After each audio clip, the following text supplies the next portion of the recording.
Aujourd'hui, découvre l'histoire incroyable de Bio-Guerra, le guerrier qui a défié l'empire colonial français jusqu'au bout.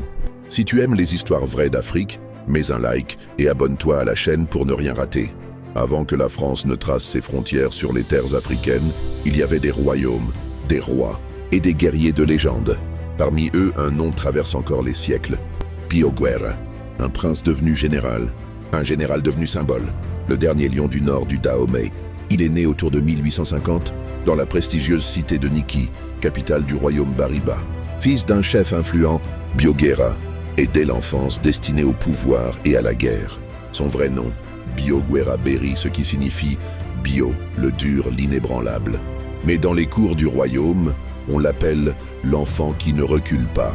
Très jeune, il apprend l'art de monter à cheval, de manier la lance et surtout de penser la guerre comme un jeu d'esprit. À l'âge de 16 ans, il est déjà à la tête d'un petit contingent militaire. À 25 ans, il devient chef de guerre, puis stratège royal du Borgou. Mais alors que Niki prospère, un vent venu d'Europe souffle sur l'Afrique. Les troupes françaises descendent vers le sud. Le Dahomey du roi Béhanzine tombe. Puis c'est Porto Novo, Abomey, Kétou et même Ouidah. Au nord, Bio-Guerra voit venir la tempête. Mais il refuse de pactiser avec les Français. Il dit à ses hommes: le lion ne sert pas l'étranger, même s'il apporte du feu et du sel. En 1894, les Français veulent soumettre le Borgou. Ils envoient des expéditions vers Niki. Mais Bio-Guerra, avec ses alliés de Parakou, Kandi Bambereke, prépare une riposte magistrale. Il tend des embuscades dans les forêts, coupe les voies d'approvisionnement, attaque de nuit. Ses cavaliers Bariba, rapides comme le vent, frappent et disparaissent. Lors de la bataille de Sakai, il affronte plus de 300 soldats coloniaux avec moins de 100 hommes.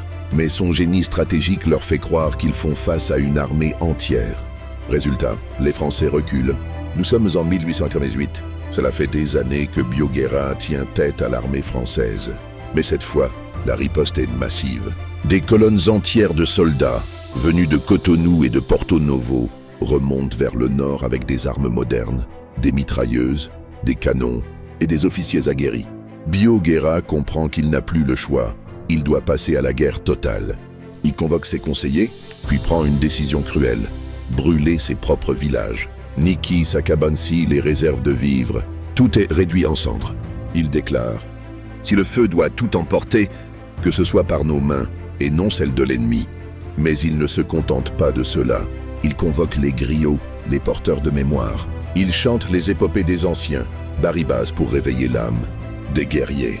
Les jeunes, les vieux, les femmes même se lèvent, prêts à défendre la terre. Dans les collines et les forêts du Borgou, Bio-Guerra creuse des tranchées, dresse des pièges, élabore des forteresses invisibles. Il invente des techniques de combat basées sur la mobilité, la surprise et le camouflage. La nuit, ses hommes frappent vite, fort, puis disparaissent dans l'ombre. Les Français, déboussolés, appellent sa tactique la guerre invisible. 1916, cela fait plus de 15 ans que Bio-Guerra résiste. Mais l'étau se resserre. Ses plus fidèles alliés sont tombés. Kandi est prise. Parakou est occupé. Les pistes sont surveillées, les collines encerclées. Bio-Guerra vit désormais en repli avec quelques dizaines d'hommes. Il refuse toujours de se rendre. Sa silhouette amaigrie est toujours droite, son regard toujours aussi perçant. Mais l'ennemi change de méthode. Un chef local, sous influence française, le trahit. Il invite Bio-Guerra à discuter d'un cessez-le-feu. Mais c'est un piège. Lorsqu'il arrive, désarmé, les soldats surgissent et l'encerclent. Il ne lutte pas, il ne crie pas. Il les regarde dans les yeux, fier. Enchaîné, il est conduit vers l'exil. Certains disent au Sénégal, d'autres parlent de Lomé ou même de la Guinée. Mais ce que l'on sait avec certitude, c'est que Bio-Guerra n'a jamais signé de traité. Il n'a jamais prêté allégeance à la France. Et il est mort debout. Aujourd'hui, au nord du Bénin, son nom se murmure encore, comme celui d'un lion qu'on n'a jamais vraiment dompté.